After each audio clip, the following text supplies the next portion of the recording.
안녕, 스토리캐시야. 이번엔 걱정될 만큼 똑똑한 반려동물들에 관한 40가지 이야기를 준비해봤어. 그럼 시작할게. 첫 번째 이야기. 우린 3개월 된 강아지가 있었어. 어느 날 눈에 흙이 들어갔는지 계속 눈물을 흘리면서 몇 시간 동안 눈을 반쯤 감고 있더라고. 그게 엄청 불쌍해 보여서 다른 때보다 간식을 많이 줬어. 이후로 내가 뭔가 먹을 때마다 그 녀석은 눈을 깜빡이며 아픈 신용을 하기 시작하는 거야. 윙크질이 끝나지도 않더라고. 집안의 다른 가족들이 부를 땐 눈을 정상적으로 뜨는데 나한테 간식을 얻을 때만 다친 눈 연기를 하는 거였다니까. 참고로 그 강아지의 출신은 길에서 주워온 잡종 유기견이었어. 두 번째 이야기. 우리 집에 있는 새는 전자기기의 배터리를 훔쳐. 리모컨, 면도기, 화재 경보기 뭐든 말만 해봐. 그 배터리를 가지고 뭘 하는 건 아니고 그냥 훔쳐서 모아둔 뒤에 그걸 발견한 나를 보며 쓰러질 듯이 웃고 춤춘다니까. 앵무새들은 정말 작은 악마들 같아. 그런데도 난 그 녀석들을 사랑해. 세 번째 이야기. 우리 집에는 닥스훈트 한 마리가 있었는데 간질이 있는 엄마가 발작을 할 때마다 알아챘어. 엄마가 발작을 시작할 때면 엄마 주위를 계속 돌면서 짖더라고. 아이러니하게도 나중에 그 녀석도 간질이 생겼지만 그 녀석은 오래 산 편이야. 우린 서로를 도왔고 그 녀석은 17년 반 동안이나 살았어. 아, 오늘따라 그 녀석이 정말 보고 싶네. 참고로 그 녀석은 훈련 한번 시켜본 적이 없는 개였어. 네 번째 이야기. 매일 학교에서 집으로 돌아오면 차고 위에 있는 작은 창문으로 내 동생 침대에서 자고 있는 우리 강아지를 볼 수 있었어. 그 녀석이 거기 있으면 안 되거든. 근데 집으로 들어가면 그 녀석이 거실 소파 뒤에서 나를 쳐다보면서 하루 종일 거기서 자고 있었다는 표정을 짓더라고. 다섯 번째 이야기. 우리 집 어항 안에는 영리한 가재가 한 마리 있었어. 어느 날 그놈을 보니 먹이를 동굴 안으로 가져가서 먹은 후에 남은 먹이를 동굴 입구 앞에 놓는 거야. 그리고 그걸 먹으러 오는 물고기를 공격하더라고. 먹이를 비축해서 더 좋은 먹이를 낚는 거였어. 이제 그 녀석은 자신만의 가재 어항 안에서 지내. 여섯 번째 이야기. 우리 집 개들 중에 한 마리는 문을 열 줄 알아. 근데 다른 한 녀석은 돌을 먹지 말아야 한다는 것조차 모르더라고. 우리 집 녀석들은 정말 랜덤하다니까. 일곱 번째 이야기. 누군가 나에게 뭔가를 부탁하면 나는 언제나 장난스럽게 투덜거리면서 그 일을 하곤 했어. 근데 우리 집 강아지가 누워있을 때 내가 부르면 내가 했었던 것처럼 투덜거리듯이 낑낑대는 거야. 귀엽기도 하지만 한편으론 좀 무서워. 여덟 번째 이야기. 우리 집 고양이 두 마리가 합심해서 부엌 찬장에 있는 버터통을 떨어뜨렸었어. 두 녀석은 그걸 밖으로 끌고 나가 어찌어찌 뚜껑을 열고 버터로 뷔페 파티를 열었더라고. 아홉 번째 이야기. 우리 집엔 개가 2마리 있는데 그 녀석들은 다른 한 녀석이 가진 장난감이나 뼈다귀를 뺏고 싶을 때 앞문으로 가. 그리고 누가 집에 들어오려고 하는 것처럼 짖는 거야. 그러면 곧 다른 개가 와서 같이 짖어줄 때 얼른 뛰어가서 장난감을 훔쳐 달아나더라고. 이건 똑똑하다기보단 무슨 사기꾼 같아. 열 번째 이야기. 내가 어릴 때 살던 집은 차고 빼고는 마당에 울타리가 둘러져 있었어. 그리고 우리 개는 마당 밖으로 나가면 안 된다는 걸 알고 있었지. 우리가 그 녀석을 부르면 그 녀석은 집 밖에서 놀다가 이웃집의 뒷마당으로 가서 울타리를 넘어 마당으로 들어왔어. 그리고 마치 나 여기 계속 있었어 라는 듯 뒤쪽에서 앞으로 걸어왔어. 그 녀석이 몰래 밖에서 놀고 있다는 걸 어떻게 알게 됐냐면 한 번은 동네 주변을 걸어다니다가 우연히 밖에서 나한테 딱 걸린 적이 있었어. 되게 앙큼한 녀석이라니까. 11번째 이야기. 아침마다 나는 항상 과일을 먹는 편이야. 주말마다 과일을 싸게 판매하는 시장이 있어서 사과 한 상자를 사게 됐어. 너무 많이 사서 냉장고에 다 안 들어가길래 식탁 옆에 사과 봉투를 쌓아두었지. 그 다음날 아침 나는 내 침대 옆에 사과가 놓여있는 걸 보고 깜짝 놀랐어. 며칠 동안 우리 개는 아침에 일어나서 봉투에서 과일을 꺼내 내 침대 옆에 놓던 거였어. 과일이 다 떨어질 때까지 2주 정도 계속 하더라고. 하는 짓이 너무 귀여워서 감동받았는데 동시에 마음 한편에선 씨발 뭐지? 라고 생각했어. 12번째 이야기. 우리 집 고양이가 하품할 때마다 난 손가락을 입에 넣는 장난을 자주 쳤어. 내가 왜 그랬는지 모르겠지만 그냥 그 고양이의 당황한 표정을 보는 게 웃기긴 하잖아. 어느 날 난 의자에 앉아 있었고 우리 고양이는 내 무릎에 앉아 있었어. 그러다가 난 졸려져서 하품을 했지. 그런데 그 녀석이 갑자기 잠에서 깨어나 나에게 발을 뻗치더니 그 발을 내 입에 완벽하게 넣었어. 우연인지 고의로 한 건지 모르겠지만 그 녀석의 능글맞은 표정을 보니 고의 같아. 13번째 이야기. 우리 고양이는 인터넷을 끄는 방법을 스스로 터득했어. 아니, 이미 그 녀석은 TV 뒤쪽으로 가서 선들을 만지면 우리 모두가 미쳐 날뛰는 걸 알고 있었지. 그래서 보통 우리가 핸드폰이나 컴퓨터를 하느라 그 녀석에게 관심을 안 줄 때면 그 녀석은 그냥 라우터를 뽑아버렸어. 그 녀석은 스스로 얼마나 강력한 권력을 가지고 있는지 모를 거야. 14번째 이야기. 우리 집 개는 내 발신자 번호를 알고 있어. 때때로 내가 핸드폰으로 집에 전화할 때면 우리 집 전화기는 내 발신자 번호를 음성으로 들려주거든. 우리 집 개가 짖는 경우는 내 전화번호가 들렸을 때야. 엄마가 집에서 전화벨 소리를 못 들었을 때도 그랬는데 다른 전화가 올 때는 안 그러더라고. 내가 집에 있을 때 전화해봤는데 그 녀석은 그냥 나를 바보처럼 쳐다보더라. 그리고 우리 개한테는 먹이와 물 전용으로 2개의 그릇이 있어. 물그릇에 차가운 얼음을 넣어주면 곧 얼음을 입으로 집어서 먹이 그릇에 넣더라고. 아마도 고체는 먹이 그릇에 들어가야 한다고 생각하는 것 같아. 15번째 이야기. 우리 개는 크리스마스 명절을 정말 이해하고 있어. 11월이 되면 그 녀석은 크리스마스 트리가 설치될 자리에 미리 앉아있지. 트리가 세워지면 옆에 누워서 울고 선물이 생기면 그걸 우리에게 가져오곤 해. 왜냐면 크리스마스 때 선물 여는 걸 좋아하거든. 크리스마스 당일 아침 5시쯤에는 모두를 깨우려고 시도하고 7시쯤 되면 눈물을 흘리며 울기 시작해. 진짜 놀랄만한 건 그 녀석이 선물을 열 때 마치 대여섯 살 아이처럼 행동한다는 거야. 새 장난감이나 간식을 얻으면 잠깐 동안 신나게 놀다가 다음 선물을 찾아다녀. 어느 때인가 우리가 그 녀석에게 줄 선물이 별로 없었는데 대신 내 선물을 훔치더라고. 16번째 이야기. 우리 개는 정말 바보 같아서 걱정스러울 정도로 똑똑한 건 아닌 것 같아. 하지만 내 배달 음식을 훔쳐 먹으려고 여러 번 날 속였었어. 그놈은 규칙을 잘 알고 따르는 편이지만 내 눈을 피할 정도로 적당히 똑똑하지. 아무튼 인도 음식을 시켜 먹을 때 그놈은 내 눈을 피해서 주변을 돌아다니다가 갑자기 만두 하나를 낚아채서는 마당으로 도망쳐서 먹거나 묻어뒀어. 그놈은 착한 아이처럼 행동하면 내 경계가 느슨해진다는 걸 배웠다니까. 17번째 이야기. 우리 고양이는 욕조에 물 채우는 법을 알아냈어. 배수구를 막고 물을 틀면서 물이 차오르는 걸 지켜보지. 이게 어떻게 된 일인지 알아내려고 몇 주 동안이나 혼자 끙끙대며 고민했었어. 18번째 이야기. 어느 날 우리 아빠는 생활이 힘들어져서 내 아파트로 이사 왔었어. 아빠는 스포츠를 정말 좋아하는데 귀가 잘 안 들려서 야구팀을 열성적으로 응원할 때 자신이 얼마나 큰 소리를 내는지 모를 거야. 어느 이른 저녁에 나는 밤에 일해야 해서 잠들어 있었는데 아빠는 응원하던 팀이 점수를 얻었는지 너무 기뻐서 정신줄을 놓고 미친 듯이 소리 질렀어. 그래서 나와 내 옆에서 같이 자던 고양이 마이크가 잠에서 깼어. 나는 그냥 눈을 감았지만 마이크는 그럴 생각이 없었나 봐. 거실로 걸어간 것 같은데 곧 아빠가 "아, 미안, 조용히 할게" 라고 말하는 걸 들었어. 그리고 마이크는 다시 내 방으로 돌아와서 침대에 올라와 함께 잠들었어. 마이크는 3살 정도일 때 동물 구조단체에서 입양했었어. 원래 이름은 마이카였지만 정체성에 혼란을 주고 싶지 않아서 그냥 마이크나 마이키라고 줄여서 불러. 19번째 이야기. 우리 집 고양이는 냉장고 여는 법을 스스로 깨우쳤어. 그리고 같이 키우는 개는 그 녀석에게 음식을 달라고 조르기 시작하지. 그래서 고양이가 개에게 음식을 나눠주려고 냉장고를 열더라고. 난 우리 집 동물 녀석들이 은근 나라는 인간을 지배하길 기다리고 있었어. 그 녀석들에게 저항하려고 하면 더 안 좋아질 테니까. 20번째 이야기. 내가 어렸을 때였는데 학교에 가기 전에 우리 개를 차고에 두곤 했어.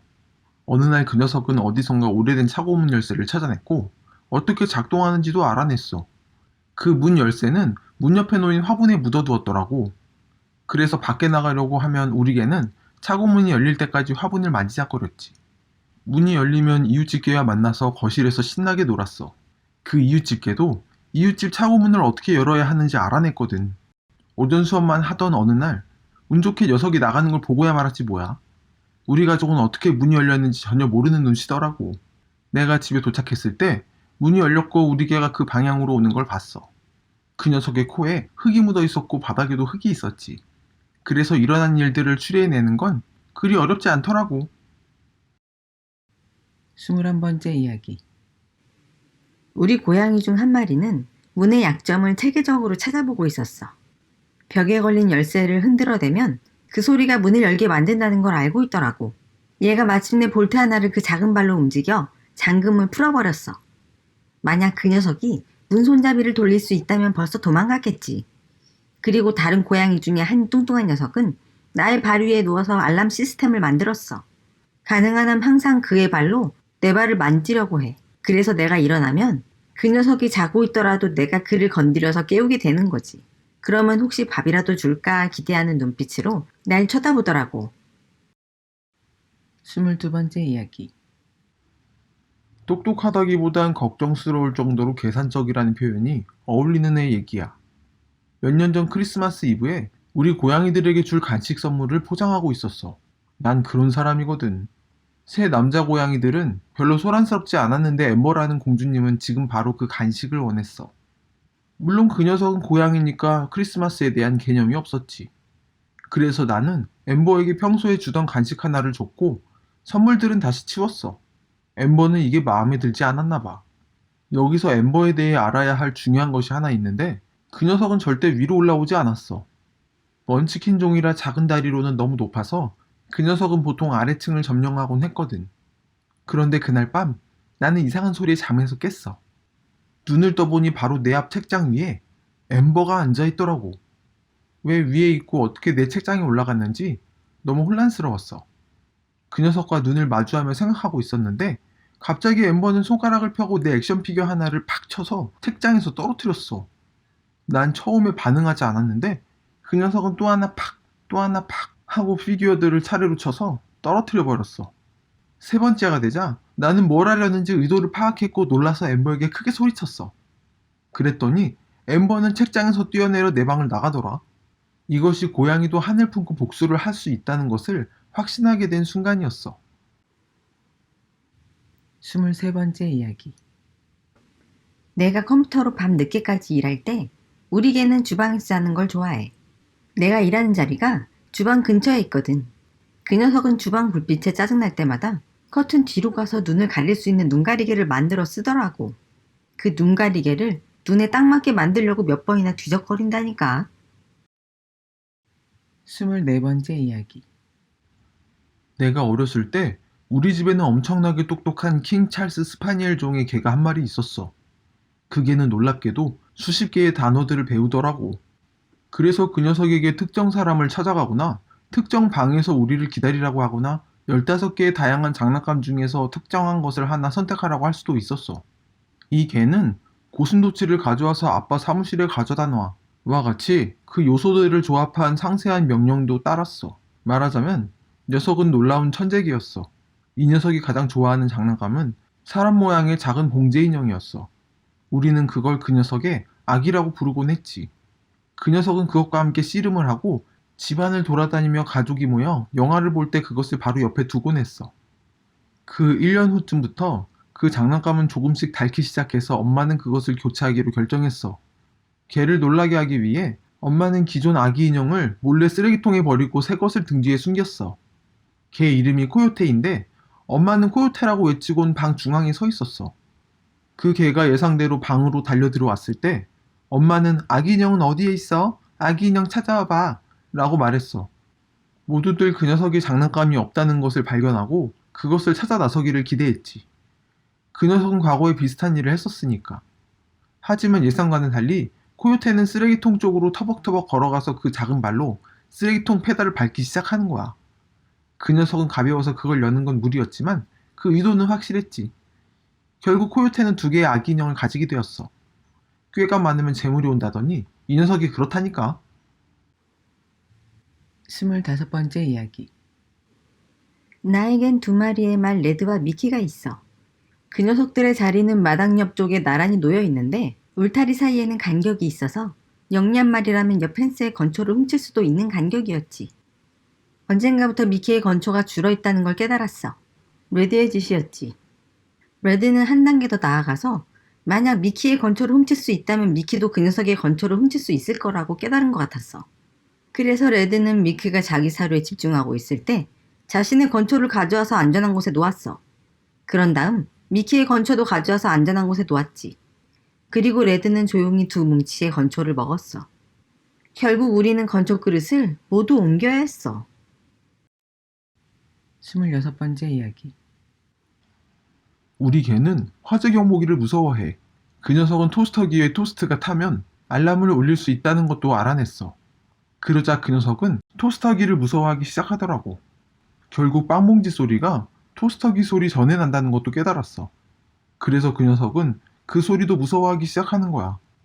결국 주전자를 켜면 빵봉지 소리가 잇따른다는 것도 깨달았더라고. 이제 그 녀석은 주방에 가서 주전자를 켜고 빵봉지를 여는 시간을 알아냈어. 그 녀석만 기억하는 공포스러운 스케줄이었던 거지. 그건 정말 영리하다고 생각해. 우리 집에서 화재 경보기는 겨우 한두 번 울렸을 뿐이지만 그 녀석은 그걸 너무 잘 기억하고 있더라고. 그 개가 진짜 똑똑한 건 아닐지 몰라도 그건 꽤 인상적이었어. 우리는 이제 그 녀석을 소리에 무서워하지 않게 훈련시키는 중이야. 27번째 이야기. 어린 시절 키우던 개에 대한 얘기야. 우리 개가 소파에 올라가더라고. 아니야, 소파에 올라가면 안 돼. 내 방석에 가서 누워. 라고 했지. 개는 곧 방을 나갔어. 잠시 후 그 녀석은 자기 방석을 가지고 나타나더니 소파에 휙 던졌어. 그리고 소파에 올려진 방석 위에 휙 올라가더니 나를 빤히 쳐다보는 거야. 이건 인정. 28번째 이야기. 우리 고양이는 같이 키우는 앵무새 마멀레이드의 이름을 부르는 법을 익혔어. 마멀레이드는 고양이 언어로 따라하기 어렵지 않은 이름이거든. 마멀레이드. 29번째 이야기. 우리 개는 가끔 바닥에 똥을 싸놓고 내 남편 속옷을 그 위에 그냥 덮어놓곤 했어. 고양이 간식 봉지를 훔쳐서 홈시어터 뒤에 숨겨놓기까지 했지. 게다가 비행기 탈 때는 탑승용 계집 안에서도 도망쳐서 자기 짐 앞에 서서 산책하자는 듯이 기다리고 있더라고. 우리 개는 진짜 개개끼이자 귀여운 아기인 것 같아. 30번째 이야기. 우리 고양이는 내 주의를 끌기 위해 내 팔을 껴안는 걸 터득했어. 내가 뭔가를 두 번 톡톡 두드리면 거기로 오라는 것도 알더라고. 언제나 나를 졸졸 따라다니는 건 내가 안아주고 밥을 주니까 그런 것 같아. 또 밖으로 나가면 안 된다는 것도 알고 있어. 그전에는 길고양이였는데 이제는 실수로 문을 열어도 밖으로 절대 안 나가더라고. 31번째 이야기. 나는 어린 시절에 고양이와 개를 키웠어. 밖으로 나가는 개 문에는 잠금 장치도 있었는데 그 고양이는 문을 닫는 것뿐만이 아니라 잠그는 것까지 깨우쳤더라고. 그래서 우리가 밖에 나갔을 때 개를 밖에 두고 잠그곤 했어. 그 개가 좀 겁이 많은 성격이라 고양이가 문 앞에 있으면 다시 안으로 들어오는 것도 무서워하더라고. 32번째 이야기. 걱정될 만큼 똑똑한 건 아니지만 성가시고 웃긴 녀석이 있었어. 언제부터인가 우리 강아지가 내 엑스박스에 다가와서 그 엑스박스 버튼을 코로 톡 건드렸어. 그리고 불빛이 들어오거나 소리가 나기만 기다렸다가 기계가 켜지면 만족스럽다는 듯이 그 자리를 뜨더라고. 몇 달 동안 나는 퇴근하면 액박이 켜져 있는 걸 봤는데 꺼놓았다는 걸 확실히 알고 있었기 때문에 이상하다 생각했어. 나중에 내 약혼자가 켜놓은 거라고 생각했지. 그런데 어느 날 그 액박 소리를 듣고 다가가 봤더니 그 녀석이 거기서 자리를 뜨고 있더라고. 이후에 내가 보는 앞에서도 그걸 하기 시작했어. 그냥 나한테 주목받고 싶었던 것 같아. 33번째 이야기.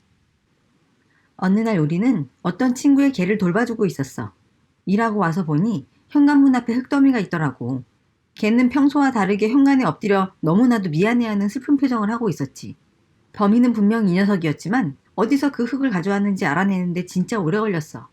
지하실 선반 위에 있던 오래된 화분을 찾아냈는데 흙은 모두 현관문 앞에 쏟아져 있었고 화분은 아무 일 없었다는 듯이 원래 자리에 돌아와 있더라고. 34번째 이야기. 어디서부터 시작해야 할지 모르겠어. 우리 강아지는 부엌에 들어가면 안 된다는 걸 알고 있어. 그래서 그 녀석은 고양이도 거기 들어가면 안 된다고 생각하는 것 같더라고. 결국 고양이가 들어가면 그 녀석이 달려와 짖다가 내가 쳐다볼 때까지 내 발을 톡톡 건드리고 부엌 앞에 가서 꼬리를 말고 삐져 있어. 고양이가 긁으면 안 되는 가구를 긁을 때나 울 때도 마찬가지야. 지금 생각나는 건 이 정도지만 그런 일이 상당히 많았어. 35번째 이야기. 우리 고양이는 침실이 닫혀 있는 걸 마음에 안 들어 했어. 누군가 문을 닫고 침실에서 오큘러스 리프트를 가지고 놀 때였는데 그건 지금 구할 수 없는 오래된 거야. 암튼 그 녀석은 세탁거리를 타고 화장실 문 위로 올라가더니 거기서 지붕창으로 점프해 지붕 위로 걸어가서는 다른 창문을 통해 침실로 들어왔지. 그런 다음 우리 남편의 무릎에 점프했어. 말도 못하게 놀랐다니까. 그때 그 녀석은 태어난 지 겨우 6개월 된 아가였어. 36번째 이야기. 부모님과 함께 살 때 우리는 고양이를 위한 울타리가 둘러싸인 정원이 있는 집에 살았어. 아빠는 집에 있을 때 컴퓨터 방에 가방을 두곤 했고 고양이는 아빠 가방이 거기 있으면 아빠가 집에 있다는 걸 알게 됐지. 어느 날 아빠가 간식에 대한 얘기를 하고 있었어. 아빠가 밖에 있을 때 돌아다니는 일이 많아서 간식도 잘 먹질 못했었대. 아빠가 곧 일 때문에 떠난다는 얘기도 했지. 고양이는 아빠의 말을 듣고 간식이 부족하다는 걸 알게 된 것 같아. 그 녀석은 밖에 나가서 살아있는 쥐를 잡아 아빠 가방 속에 넣어주었어. 37번째 이야기. 난 생쥐를 키워. 2개의 큰 케이지 안에는 6마리의 순놈들과 4마리의 암놈들을 넣었고 작은 케이지에는 로키라는 순놈 하나만 있어. 이 로키라는 녀석은 행동에 문제가 있어서 다른 쥐들과 분리해 두었어. 나는 그 문제를 해결하기 위해 모든 방법을 시도해봤지만 결국 실패했어. 어느 날 내 룸메가 밤에 화장실을 가려고 일어났는데 로키가 케이지를 열고 자유롭게 돌아다니다가 다시 들어가는 걸 발견했대. 맞아. 그 쥐는 체중을 실어서 그 케이지 문을 열고 닫을 수 있더라고. 너무 똑똑하다니까. 로키 그 스킨 진짜 짜증나. 우리 집 벽이며 가구를 죄다 긁어놓은 게 그 녀석이었다고. 이거 월세 보증금에서 까인다니까. 38번째 이야기. 내가 키우던 개 애니는 다른 개 친구가 있었어. 그 친구의 버키는 똑똑하지 않은 녀석이었고 주인이 없을 때 그 녀석은 우리 집에서 놀고 있더라고. 애니는 부엌에 뭐 먹을 게 있는지 확인하러 갔고 버키는 애니의 뼈다귀를 발견했어. 사실 버키는 대형견이라서 애니가 힘으로 이기진 못할 거야. 곧 애니는 부엌에서 나와서 버키가 자기 뼈다귀를 가져갔다는 걸 알게 됐어. 애니는 곧 버키의 테니스공을 가져다가 2층에서 그 녀석 머리 뒤에 떨어뜨리는 거야. 순간 버키는 뼈다귀를 놓쳤고 천정을 바라보고는 몇 분이나 어리둥절해 하더라고. 그때 애니는 뼈다귀를 재빨리 가져다가 숨겼어. 그 멍청이 버키는 다시 아래를 보니까 뼈다귀가 없어진 것을 알고 멍하니 천장을 한참 바라보고 있더라고. 39번째 이야기. 난 부다라는 이름의 고양이를 3년간 키웠어. 어느 날 화장실 변기에 오줌이 있길래 남자친구가 그랬나 보다 했어. 그런데 어느 날 둘 다 화장실에 있을 때 남자친구가 부다 뭐해? 하길래 봤더니 부다가 화장실 변기에 오줌을 싸고 있더라고. 아마 내가 하는 걸 보고 배웠나 봐. 교육한 것도 아닌데 화장실에 대변은 안 싸고 오줌을 싸. 진짜 웃겨서 그 녀석 사진도 찍어놨어. 왜냐면 아무도 내 말을 믿지 않았거든. 아, 진짜 그 녀석이 그립네.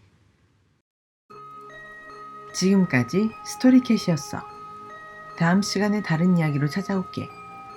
안녕.